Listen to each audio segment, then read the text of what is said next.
Pues bueno, aquí estoy. Tengo el gusto de estar con Arturo Joel Padilla. Es un gestor cultural muy reconocido en el país, a nivel nacional. Pues Arturo, mucho gusto de estar aquí. Y pues me gustaría primero preguntarte, eh, pues, que nos dieras una definición de quién es Arturo Joel Padilla. ¿Cómo te definirías? Gracias, Juli. Sí, con mucho gusto. Bueno, soy de origen leonés y tuve una formación artística familiar muy importante con mi padre y con mi abuelo materno. Y bueno, tuve la fortuna de tener grandes maestros en la licenciatura en arquitectura en la Universidad de Guanajuato. Ujú. Luego, que me orilló o lo que me llevó a estudiar una maestría en restauración de monumentos en la misma universidad. Y recientemente, en el 2015, estudié y terminé el doctorado en artes. Entonces, en términos muy generales, me he dedicado a la gestión cultural arquitectónica, es decir, y tengo un diseño en León, en la ciudad, de un museo eh, restaurado, que es el Museo de la Ciudad, en la Pedro Moreno. Gané un primer lugar en la Federación Internacional de Jóvenes Arquitectos cuando era joven. Un primer lugar en Sonora. Gané con el proyecto de un centro cultural para un reclusorio. Déjame decirte que en ese entonces era reclusorio, lo que ahora se conoce como el Museo de las Identidades Leonesas. Sí, Y claro. ese proyecto ganó un cuarto lugar en Quebec a nivel internacional. Y bueno, tuve también un proyecto de restauración en el convento de San Agustín en Salamanca, que ahora es el Centro Estatal de las Artes. Okay. Y bueno, me he dedicado mucho a la academia en diferentes universidades. Soy catedrático en este momento en la maestría de fotografía de la Ibero, pero además estoy dando clase en el TEC. Y bueno, recientemente fui director del Fórum Cultural del 2012 al 2019.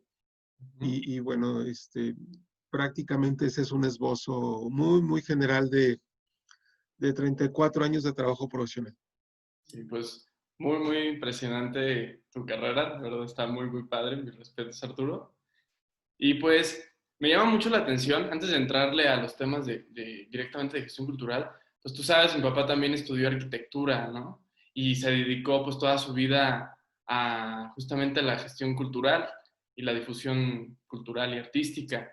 Me llama mucho la atención, tú como arquitecto también has hecho mucha carrera, la gran mayoría de tu carrera, pues hacia la difusión cultural, ¿no? Entonces, antes de entrar en tema, me gustaría que me platicaras como por qué, qué hay en la formación en específico, a lo mejor de la Universidad de Guanajuato, mi papá también estudió ahí, que te llevó a, como arquitecto a dedicarte a la difusión cultural.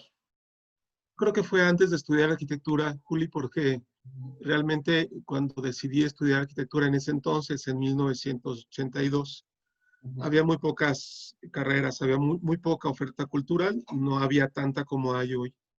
Y lo que estaba más relacionado con el arte era arquitectura en ese entonces.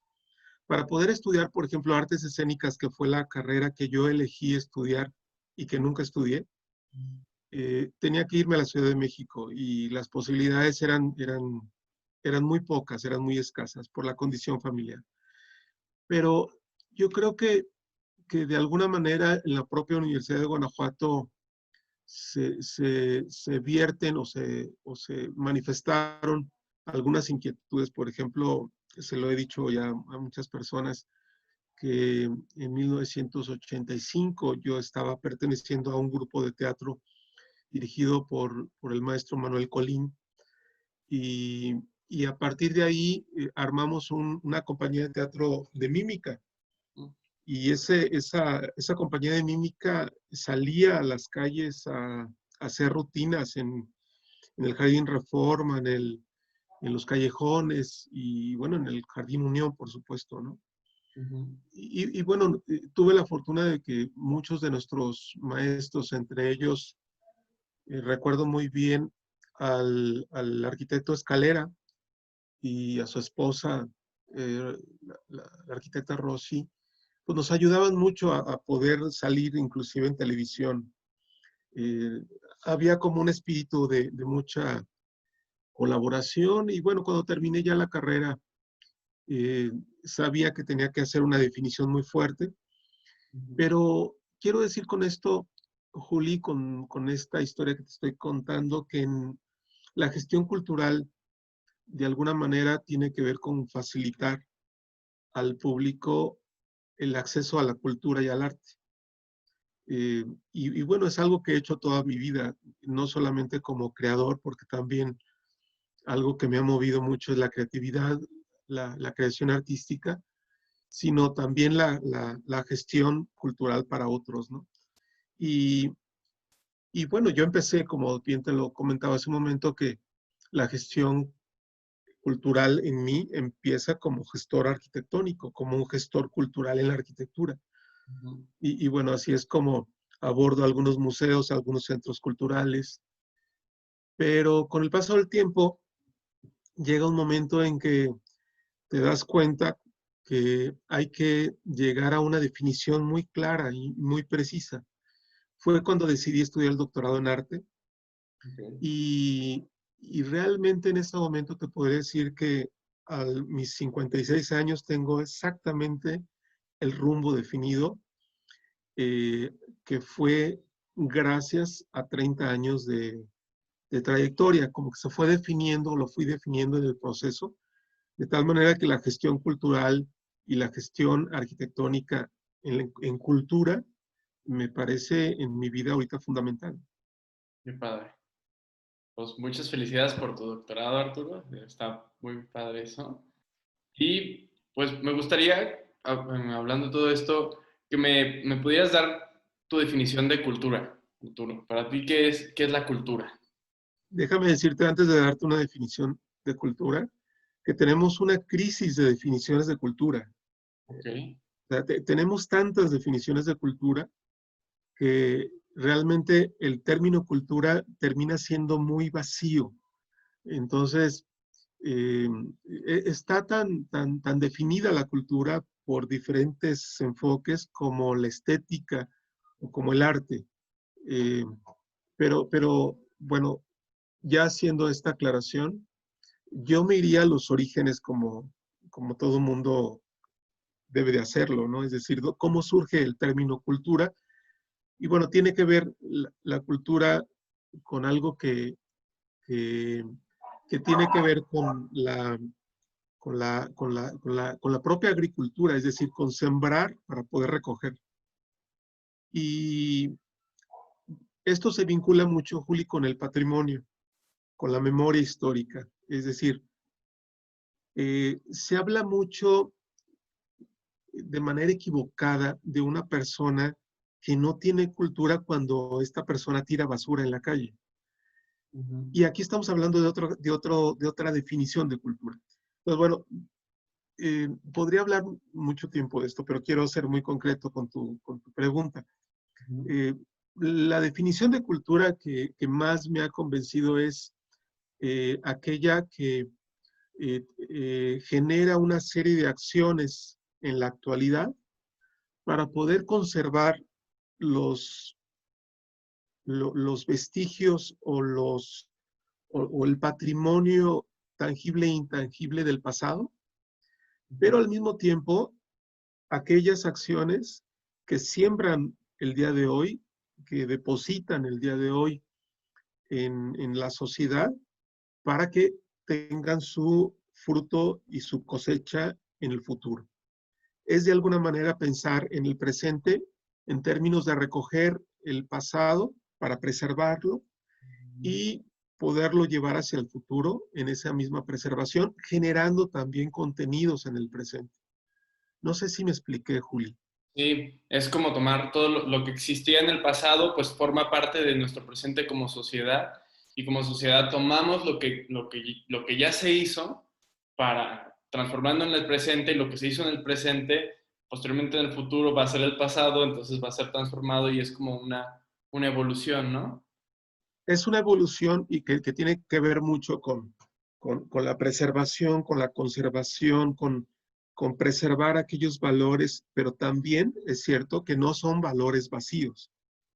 Es decir, son valores que aunque vienen del pasado, tienen un sentido el día de hoy. Es decir, alguien me puede decir, pero ¿de qué sirve tener una preservación de, de cómo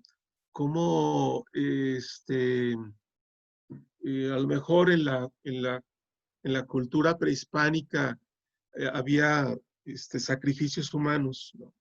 ¿Para qué preservar eso ahorita? No, no se trata de preservar en este momento para el día de hoy tener sacrificios humanos. No se trata de eso. Se trata de tener memoria de dónde venimos para poderlo proyectar hacia el futuro, para poder trazar hacia dónde vamos. Porque algo que es muy importante es como encontrar este hilo conductor de nuestro pasado para que tenga sentido en nuestro presente y que tenga una proyección hacia el futuro. La cultura tiene que ver con eso, tiene que ver con sembrar y tiene que ver con cosechar. Es decir, recoger el pasado, pero también sembrar el día de hoy para poderlo proyectar los posibles frutos hacia el futuro. Ok, perfecto. Oye, Arturo, ahorita que mencionabas, una persona que tira basura se dice comúnmente que no tiene cultura, o una persona que te escucha a lo mejor ciertos géneros populares que pueden llegar a ser despreciados musicalmente hablando, qué sé yo. Se hace referencia mucho a la ausencia de cultura. ¿Tú coincides con este término? ¿Crees que existe la ausencia de cultura? No es posible. Cualquier persona, en cualquier condición, tiene cultura. Es Ujú. decir, ¿qué es la cultura? Es como una especie de contenedor que nos ayuda a poder relacionarnos unos con otros. Es como, eh, es como una especie de vínculo que el propio ser humano construye para poder convivir con el otro. Es decir, Claro. eh, ahora a lo mejor lo podemos simplificar mucho si nos vamos a lo mejor a la prehistoria, ¿no? Y vemos a un hombre A en la prehistoria y un hombre B que se golpean y el hombre A mata al hombre B y le da un garrotazo y pum, ahí queda. Bueno, esto con el paso del tiempo es superado y es superado a través de una estructura que se llama cultura que les permite tener convivencia. Yo creo que el término cultura, en el término que comparto contigo, Juli, de poder cosechar, poder recoger y poder proyectar desde el pasado al presente y al futuro, tiene que ver con una convivencia desde lo inmediato con toda nuestra sociedad, pero también con las personas del pasado y del futuro. Es decir, ¿qué hace una persona que tira basura? Es una persona que tiene cultura, pero es una persona que no está ayudando a convivir con los demás. Ok. Pero a lo mejor ahí eh, te lo podría simplificar un poquito más.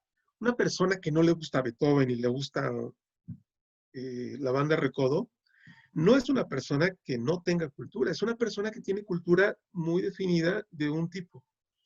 ¿Por qué? Porque el escuchar la banda Recodo lo va a relacionar con un grupo de gente que le va a le va a permitir tener cierta convivencia, ¿no? ¿Qué es lo que sucedió en el siglo XVII al XIX? El concepto de cultura es un término muy reciente, es un término que debe tener 300 años, 350 años más o menos. Y el primer concepto fue precisamente construido, esta definición, construida por la aristocracia.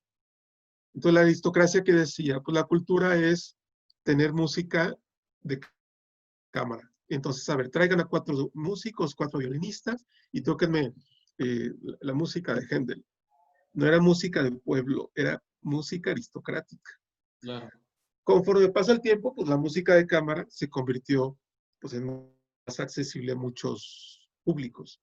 Pero este término de cultura, así como la música para mí o la pintura para mí o para nosotros, pequeña camarilla de personas aristocráticas, pues era como un concepto de cultura muy, así se llama, muy aristocrática, como muy reducida a un grupo, pero ya entrado el siglo XX y sobre todo mediados del siglo XX, surge un nuevo concepto que es la cultura antropológica.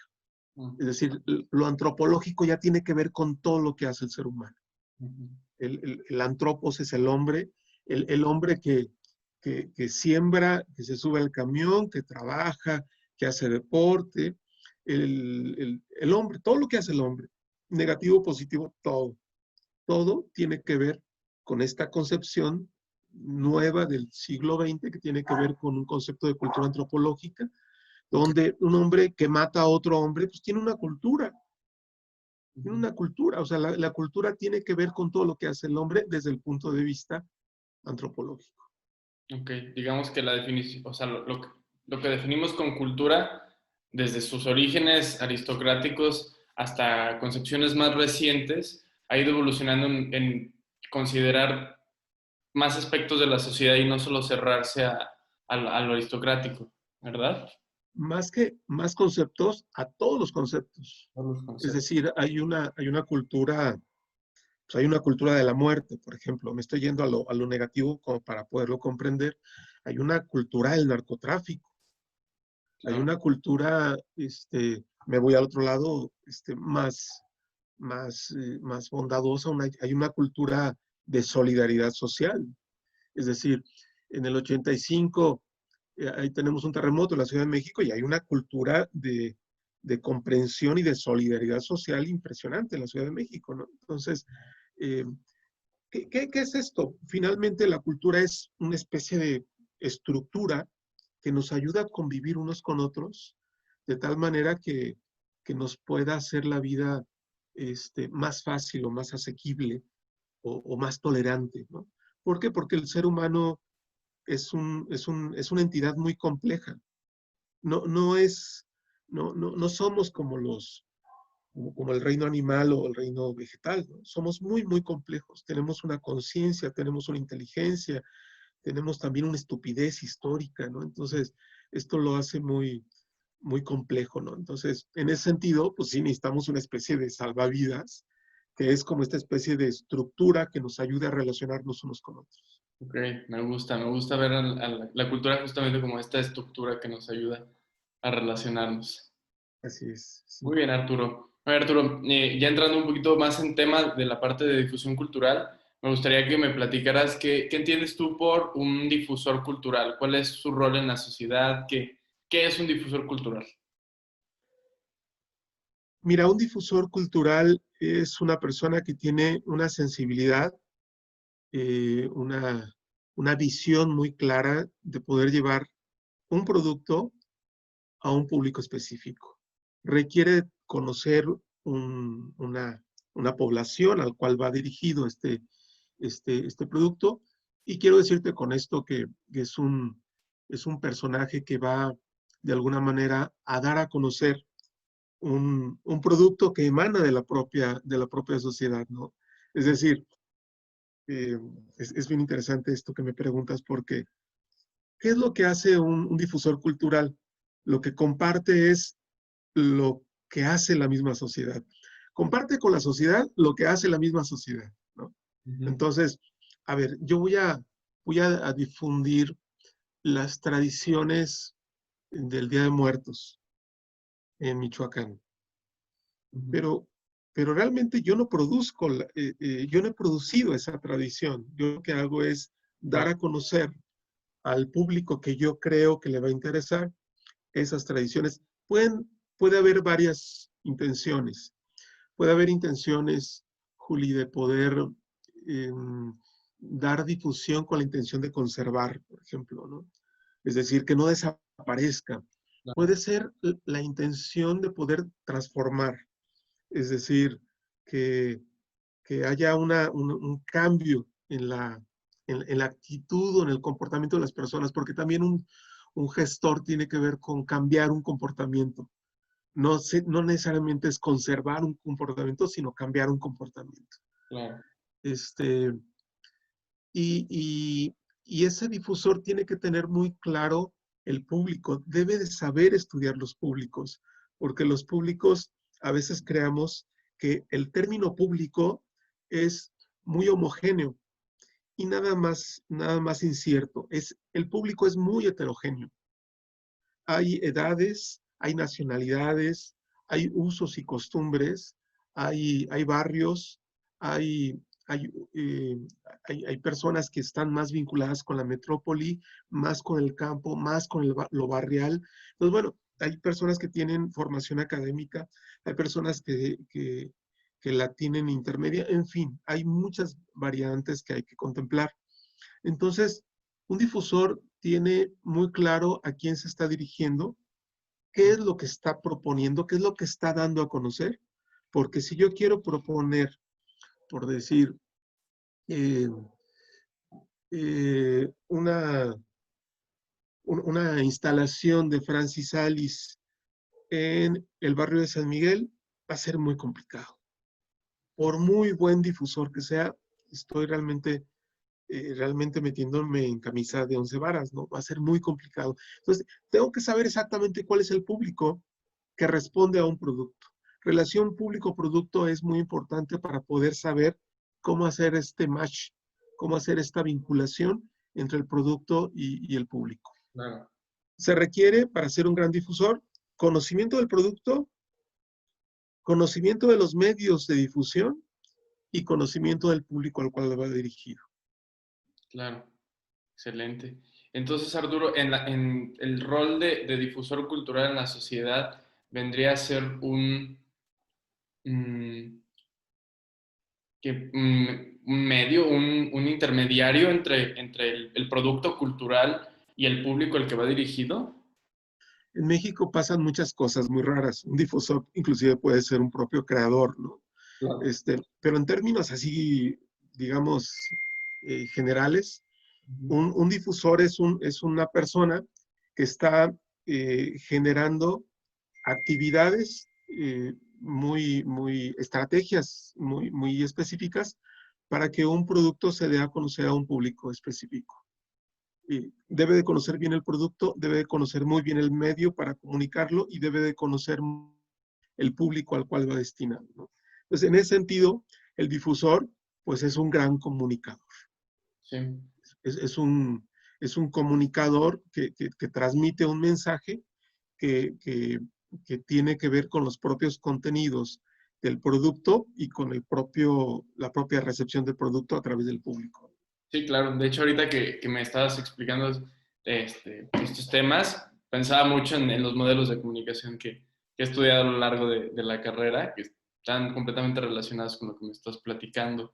Por ejemplo, el de Caverlo, David Caverlo, que toma el bagaje, toma en cuenta el bagaje cultural del público al que va dirigido. Entonces, que eso también es un tema que es muy importante considerar cuando se va a difundir cualquier tipo de información o de producto, ¿no? Mira, Entonces, por ejemplo, ujú, de manera muy breve, si hay un concierto de música de cámara que es música vamos a pensar que música de Haydn, por decirte, estaremos pensando que por el tipo de música, por las condiciones del propio espacio, podemos deducir que va dirigido a un público que es académico, que tiene formación, que tiene cuando menos mínimo haber estudiado la licenciatura para saber cuando menos quién es Haydn, a lo mejor arriba de los 35, 40 años, y entonces elegimos el medio de comunicación. Decíamos, bueno, pues el medio de comunicación tiene que ser un periódico tradicional, muy, muy, muy bien conocido por la tradición de la ciudad, pero si a lo mejor estamos pensando a lo mejor en traer a Michael Nyman, bueno, Michael Nyman a lo mejor está más vinculado a un público entre 25 y 35 años y a lo mejor las estrategias son redes sociales. Entonces, bueno, el difusor va a elegir medios que sean precisos para el producto y que sean precisos también para el destinatario, ¿no? claro. Oye, Arturo, y en la difusión cultural aquí en León, ¿cuál crees, hablando de públicos y de audiencias, cuál crees que sea el público o la audiencia al que se le está, al que se está buscando mayormente? Obviamente hay productos para cada uno de los públicos y audiencias, pero ¿cuál es el que le prestan más atención? ¿Cuál es público que recibe más productos culturales en la difusión cultural en León, que tú consideres? Yo creo que hay dos estrategias. Una son los jóvenes, por supuesto. Ujú. Son los jóvenes. O sea, un público muy importante en la difusión cultural son los jóvenes. ¿Por qué los jóvenes? Porque los jóvenes son, o mejor dicho, son, digamos, el,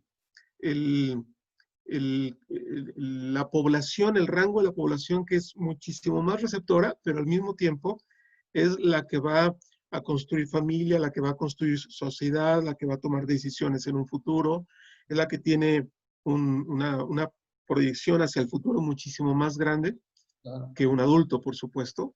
Ujú. Los adultos, de alguna manera, ya tenemos estructuras muy rígidas, los gustos están muy bien establecidos. Este, por ejemplo, eh, a mí me encanta David Brubeck, pero va a ser muy complicado, muy difícil que a mí me guste una ópera de Wagner. Muy complicado. Ujú. Va a ser, no podría yo estar 4 o 5 horas sentado viendo una ópera. No podría.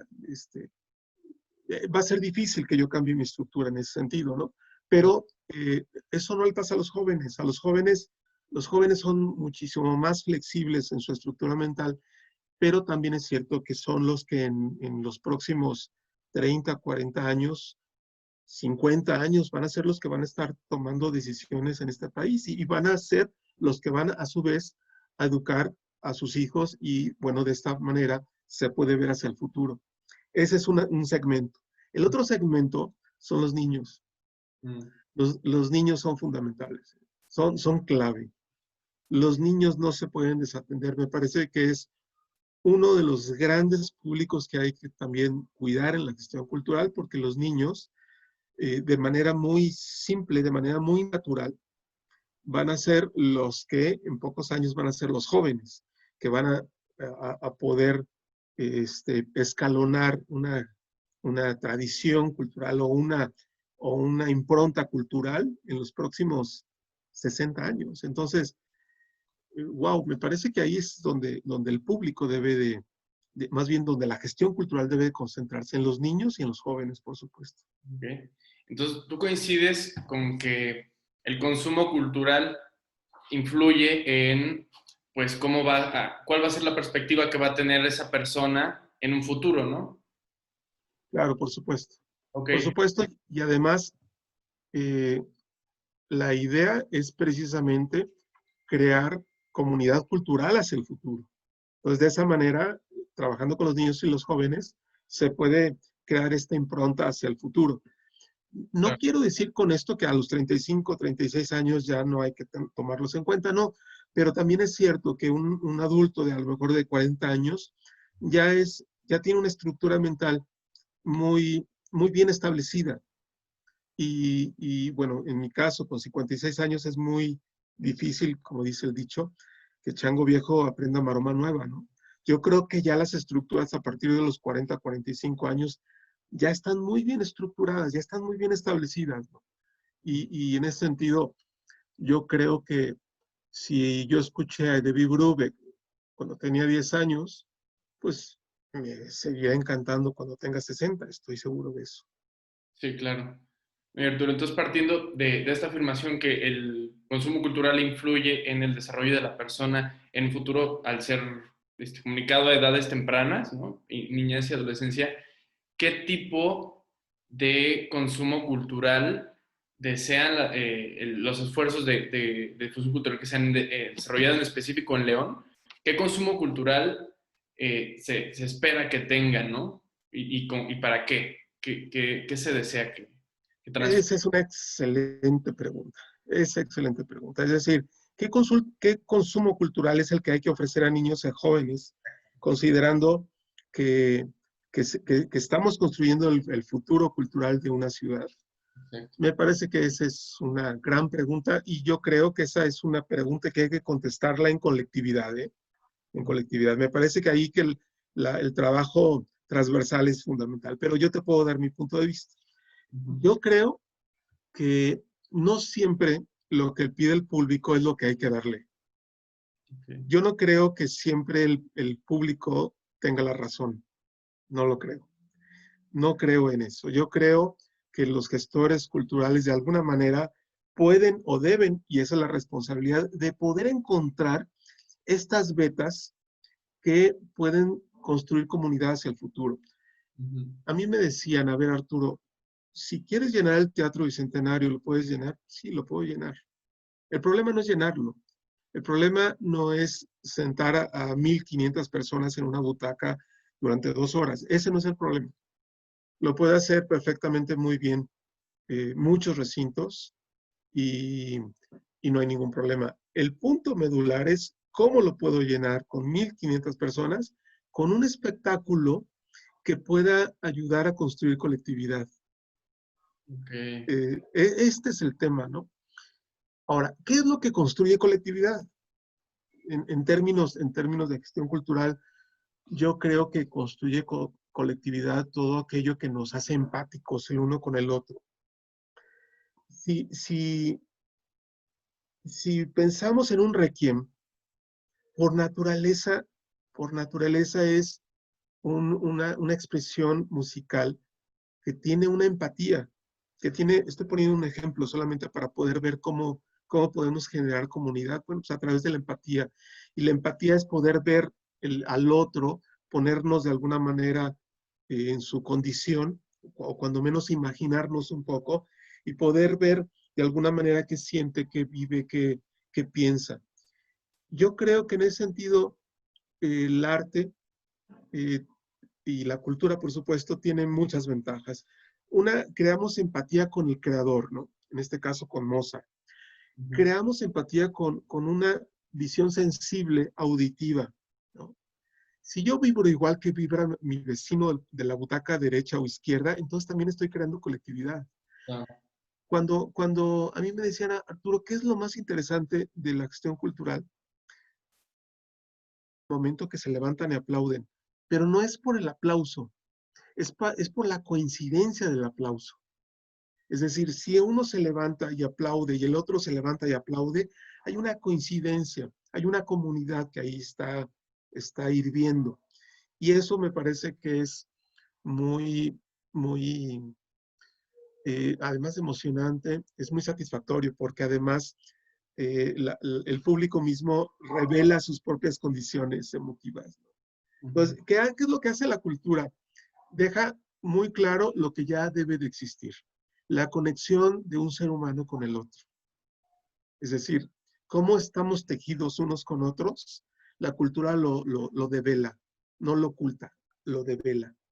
Es decir, qué tengo que ver yo con el señor de la butaca del lado derecho, que no sé cómo se llama, que aparentemente, superficialmente me cae gordo, pero cuando nos levantamos y aplaudimos, estamos realmente coincidiendo en una emoción y esa emoción genera comunidad.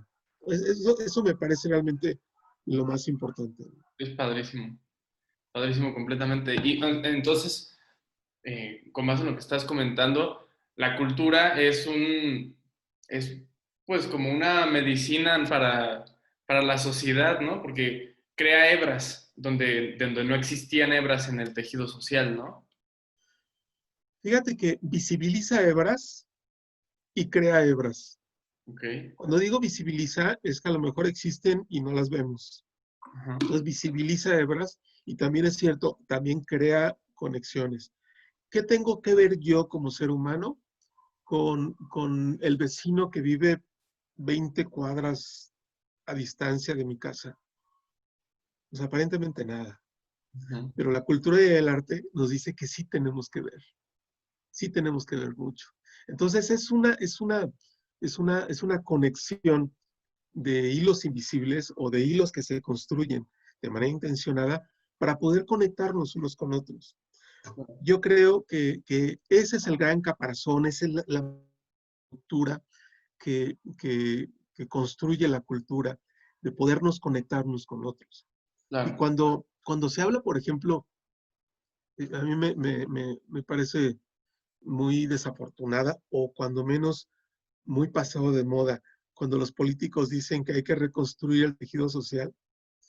eh, yo creo que se fortalece el tejido social Y también es cierto que se construye un nuevo tejido social que no tiene que ser exactamente el mismo, ¿no? Pero lo que sí es cierto es que de alguna manera la conexión debe de existir. No somos ajenos los unos a los otros. Aunque aparentemente podamos ir por la calle muy indiferentes, el arte y la cultura nos unen. Y esto me parece que es lo más emocionante. Sí, claro. Y si el gestor cultural no está ahí para poner ese producto en común, nunca vas a descubrir qué tienes qué te une a tu vecino de 20 casas, ¿no? Claro, el gestor cultural es ahí una pieza clave. Es un gran provocador el gestor cultural. Es una persona estratégica que sabe que hay que detonar, hay que Ujú. provocar, hay que lograr que las cosas sucedan, ¿no? Y para ello se requieren eh, muchas estrategias o muchas líneas de acción, ¿no? No hay un recetario para decir, sigue este paso, después este, no. Hay que ver la manera de poder crear una serie de estrategias para poder lograrlo, ¿no? A mí me puedes decir como gestor cultural, Arturo, ¿puedes hacer que un grupo de niños les encante la quinta de Beethoven? Sí, sí puedo hacerlo. Sí, sí puedo hacerlo. O sea, pero más que eso, lo más importante, más que les guste, es que haya una conexión entre ellos. Es decir, que ellos sean entre sí comunidad y no sean solamente seres individuales, sino seres colectivamente comprometidos el unos con el otro. Claro. Muy bien, Arturo. Pues me gustaría entrarle al terreno del contexto de León, que sin duda es un temazo, ¿no? El arte y la difusión del arte y la cultura en León, Guanajuato. ¿Cuál es tu opinión? Yo pienso y coincido con mucha gente al decir que el Fórum Cultural fue un parteaguas enorme en el contexto cultural y artístico de en Guanajuato. Entonces me gustaría tocar un poquito esos temas. ¿Cómo veías tú la cultura y el arte antes del Fórum Cultural o antes de lo que tú consideres el detonador máximo de la difusión cultural en León? ¿Y cómo lo ves ahora? ¿Cómo ves el panorama? Mira, yo me iría más atrás. Me parece que el trabajo cultural que ha habido en la ciudad ha sido muy importante. Yo me iría al siglo XIX, porque de alguna manera se habla que León no tenía una tradición cultural y sí la tenía. Ujú, Sí la tiene, quiero decir con esto, ¿no? Es decir, el siglo XIX era era un momento de de mucha efervescencia cultural en nuestra ciudad. Por alguna razón, Luis Long decide viajar de Inglaterra, del Reino Unido, a la ciudad de León, por alguna razón. Digo, habiendo tantas posibilidades en el mundo, eligió la ciudad de León. María Grieber, por supuesto, también. Guadalupe Posada, porque llega de Aguascalientes y se instala en León. Bueno, pues había una razón fundamental. León era una ciudad muy efervescente, no solamente en términos de prosperidad económica e industrial, sino también cultural. Teníamos, por ejemplo, la Plaza de Gallos, que está ahora en La Juárez, que era un, eh, digamos, un recinto de actividades culturales muy importantes. Pero bueno, también está el Teatro Doblado, que se construye en el siglo XIX y que también genera una impronta cultural muy importante en el siglo XIX. ¿Qué es lo que pasa en León concretamente a lo largo del siglo XX? Bueno, después de la Revolución, pues, León fue un sitio muy importante, pero bueno, como todas las guerras, pues ahí se queda un poco en stand-by el crecimiento cultural y económico. Pero pasada la Revolución, pues bueno, llega la Guerra Cristera, también somos protagonistas de la Guerra Cristera, y a partir de los 30, de la década de los 30, hay una muy importante, muy industrial, pero de alguna manera el auge industrial, la generación de recursos, la generación de riqueza, la generación de nuevos empleos, pues generó de alguna manera ir, eh, lo veo así como dejando de lado la gestión cultural. Ok. Yo nací en 1964 y para 1974, yo tenía 10 años, no había un solo museo en la ciudad, ni uno solo. Yo vengo de una familia mi padre es de Aguascalientes y de los hábitos familiares más comunes era visitar museos. Entonces no podíamos visitar un solo museo en León porque no había museos en León. ¿Qué teníamos que hacer? Pues había que ir a Guanajuato capital, había que ir a México, había que ir a Aguascalientes, pero en León no había un solo museo. Ujú, ok. Entonces, bueno, te digo esto porque, bueno, el antecedente de los últimos 46 años, 45 años es muy importante. Si yo crecí en una ciudad que no tenía un museo y ahora tenemos el Museo de Arte Sacro, el Museo de Arte e Historia de Guanajuato, el Museo de la Ciudad, además tenemos museos, bueno, el Museo de las Identidades Leonesas, el Museo Cristian Jan, Galería Cristian Jan en La Ibero, el MIM en La Salle, en fin, hay galerías y hay mucha actividad particular en la gestión cultural. Hay universidades donde ya promueven mucho actividades como artes escénicas, en fin, hay artes plásticas, por supuesto. Hay una efervescencia en los últimos 30 años en la gestión cultural profesionalizante y también en los propios recintos, ¿no? Se crea también el Instituto Cultural de León, que es muy importante ese primer paso. Creo que, si no me equivoco, se funda no como instituto, pero sí como un organismo que da los primeros pasos, creo que alrededor del 2000 o 2001.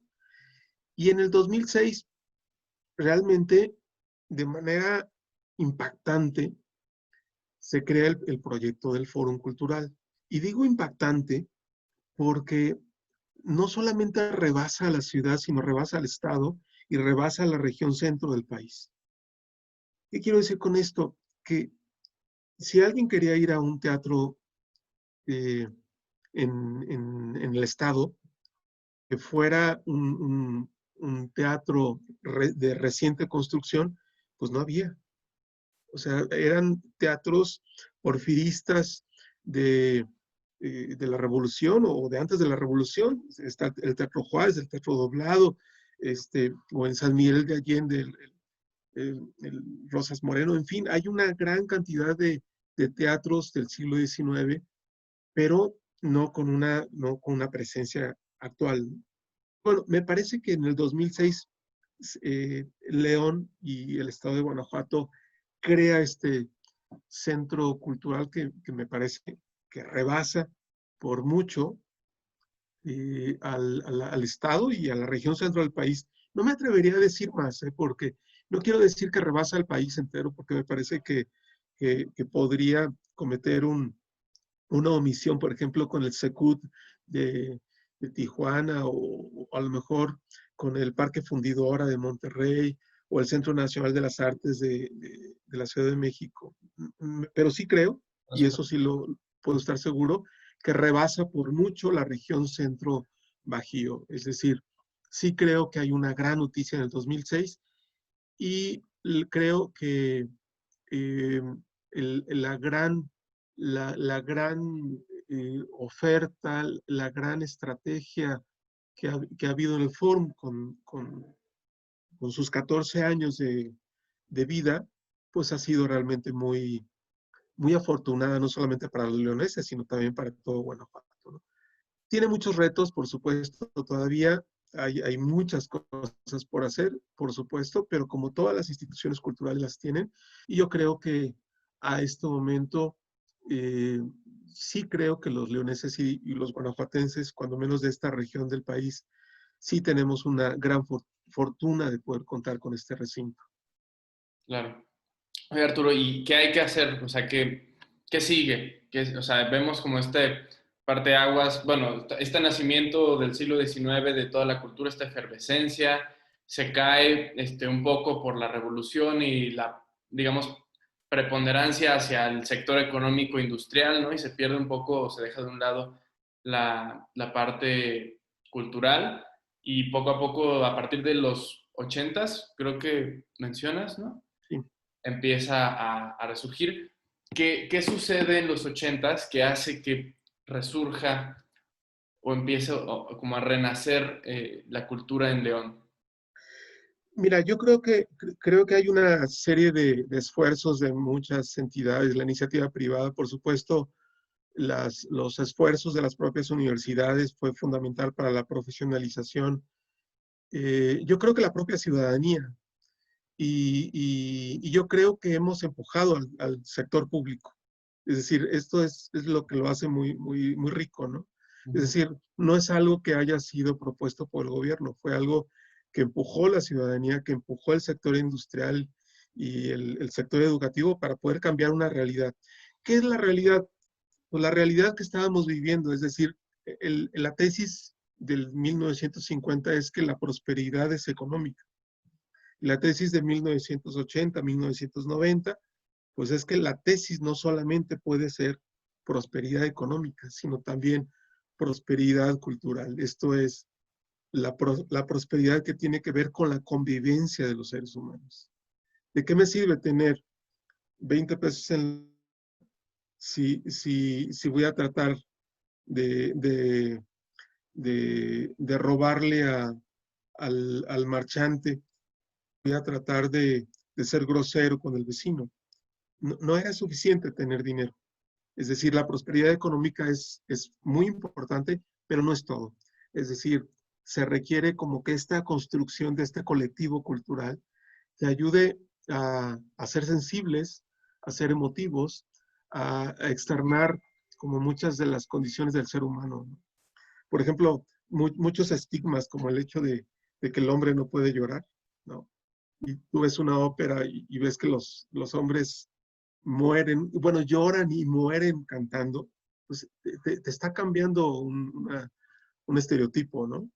Claro. O el hecho de que un hombre ahora no puede besar a otro hombre porque esto es mal visto. Te estoy hablando de prejuicios que yo viví cuando yo no podía besar a mi abuelo, no podía llegar y darle un beso porque era mal visto, porque un hombre no podía besar a otro hombre, ¿no? Entonces, bueno, si esto lo vamos transformando a lo largo de los años y tenemos en el 2020 ya una sociedad que ya empieza a ver que, que, la inclusión, que la tolerancia, que, que la diversidad de opiniones, que la diversidad de puntos de vista es posible. Me parece que en estos años se ha construido sociedad. Todavía hay que criticarla, ¿eh? Todavía hay que cuestionarla. Es decir, me parece todavía que en redes sociales, por ejemplo, hay mucha intolerancia.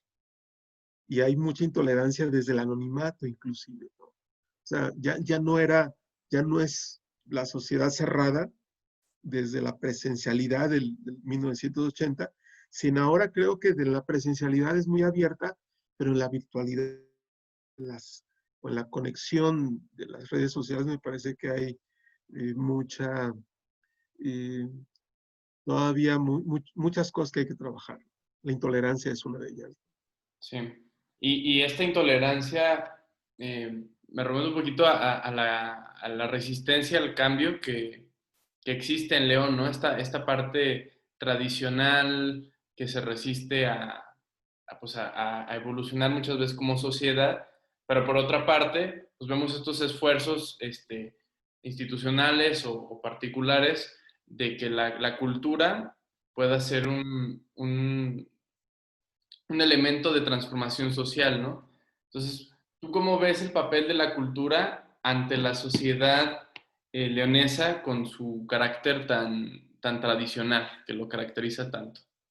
Yo creo, Juli, que el carácter tradicional de la ciudad es uno de los contenidos que hay que valorar. Es decir, no hay que pelearnos con eso. La tradición en León es muy importante. Está en el ADN de la propia ciudad. Es decir, su propia estructura religiosa, su propia estructura vinculada con el pensamiento conservador, me parece que es muy valioso. No hay que modificarlo, hay que conservarlo, hay que mantenerlo. Sin embargo, hay que acompañarlo.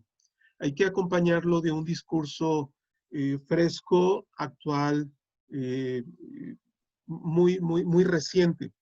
De alguna manera es lo que hacíamos y bueno, lo que se hacía en el museo cuando yo estaba dirigiendo el fórum era que se tenían discursos muy tradicionales, como por ejemplo obras de Joaquín Sorolla, y lenguajes muy contemporáneos como un bloque de La promesa de Teresa Margolles.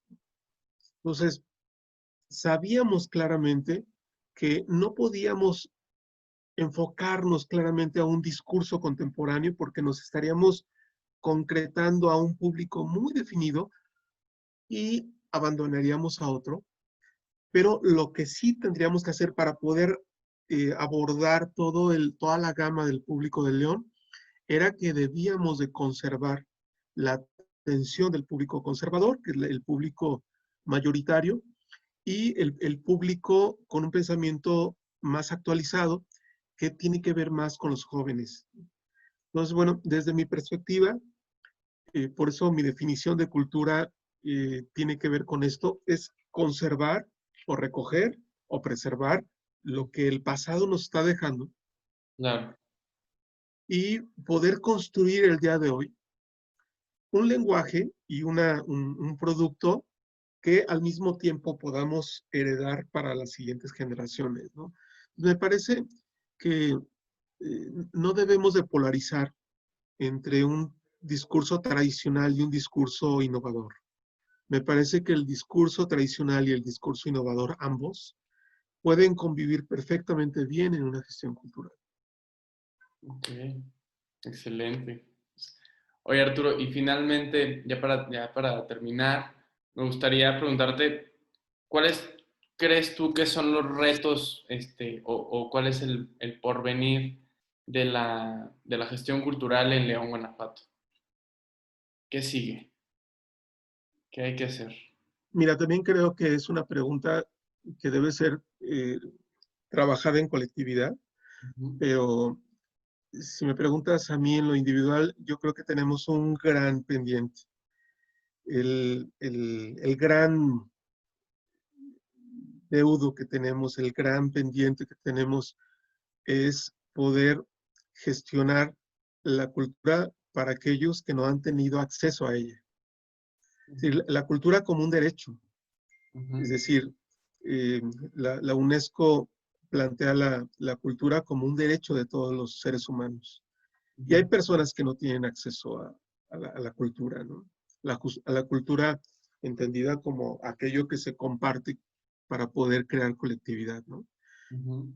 Eh, Ese yo creo que es el gran reto. Si estamos hablando de antes de la pandemia, teníamos 60 millones de pobres y entre ellos había pobreza alimentaria, pobreza de vivienda, pobreza, en fin, eh, diferentes clasificaciones de pobreza que antes no existían. Ujú. Pero bueno, que me parece que 60 millones de pobres, estamos hablando prácticamente de 60 ciudades como la ciudad de León, un poquito menos, pero vamos a pensar que son 50 ciudades como la ciudad de León, me parece que son una cantidad enorme de personas. Ujú. Si nos enfocamos en León, yo creo que el gran pendiente que tiene la cultura con, con, con León es la gestión cultural con los más necesitados. Yo iría a aquellas, y bueno, parte de la gestión del fórum fue esa en mis últimos años, pero no fue nada sencillo por la propia logística de poder penetrar precisamente a lugares que tenían condiciones muy difíciles de accesibilidad. Pues es precisamente llegar a ellos y de proponerles eh, una serie de actividades culturales que todo el mundo tiene acceso. Es decir, si nosotros llegamos a las joyas y le preguntamos a un niño si conoce a Beethoven, nos va a decir que no. Nos va a decir que no y entonces eh, me parece que ese niño tiene el mismo derecho que todos los seres humanos de poder conocerlo y una vez conocido, que él tenga la opción de decir me gusta o no me gusta. Y Ajá. si él decide no me gusta, pues que se olvide de él en toda su vida, pero cuando menos que tenga esta accesibilidad, porque si no le gusta Beethoven, a lo mejor le puede gustar Ravel, o le puede gustar Picasso, le puede gustar Diego Rivera, algo le va a gustar. Y eso que le guste, creo que le puede cambiar su vida y le puede crear un sentido de colectividad que nos permita conectarnos, nos permita hermanarnos unos con otros, ¿no? Creo que ese es en León uno de los grandes pendientes. Sí. No tiene que ver con que si se llena el teatro con la ópera, no tiene que ver con que si el museo tiene eh, una gran afluencia de público en la inauguración, con eso, por supuesto, es importante, pero yo creo que en pendientes es, y en compromisos es ver las estrategias de poder aproximar la cultura a aquellas y aquellos que no han tenido acceso a ella, ¿no? Entonces, ese es el gran pendiente. Ok, excelente, Arturo. Pues bueno, te agradezco muchísimo la oportunidad de poder platicar, de que nos compartas tu conocimiento, tu experiencia, tu perspectiva sobre la cultura, sobre la sociedad leonesa, sobre todos estos temas que estuvimos platicando. Y pues bueno, finalmente, no sé si nos quisieras compartir algunas redes sociales o algún lugar en donde podamos conocer tu trabajo, porque también eres artista. Entonces, estaría muy padre que también pudiéramos conocer esa parte de ti. Soy creador de closet y realmente siempre he sido creador desde muy chiquillo, desde muy niño, pero siempre lo he ejercido de una manera muy clandestina. Pero bueno, de todas esas actividades he tenido 3 exposiciones en Querétaro, Sí, sí. en la propia ciudad de León, en la Ibero, en la Galería Cristian Jan, tuve la oportunidad de poder hacer una exposición en el Museo de la Ciudad, el Museo de la Ciudad de Querétaro, en fin, he tenido algunas exposiciones, pero bueno, sin mayor pretensión que poder crear vínculos con el público. Ok, Redes sociales, no tengo Facebook, tengo Twitter, es Arturo-Joel-PC, P de Padilla, eh, y en Instagram, bueno, en Instagram no sé, pero sí tengo Instagram, pero por ahí si ponen Arturo Joel, inmediatamente los va a redireccionar a algunos trabajos que he realizado, que los tengo ahí presentes en Instagram. excelente. Pues bueno, Arturo, muchísimas gracias. Gracias a ti, Juli. Un gusto estar contigo y con todo el público que nos va a estar viendo y escuchando. Perfecto.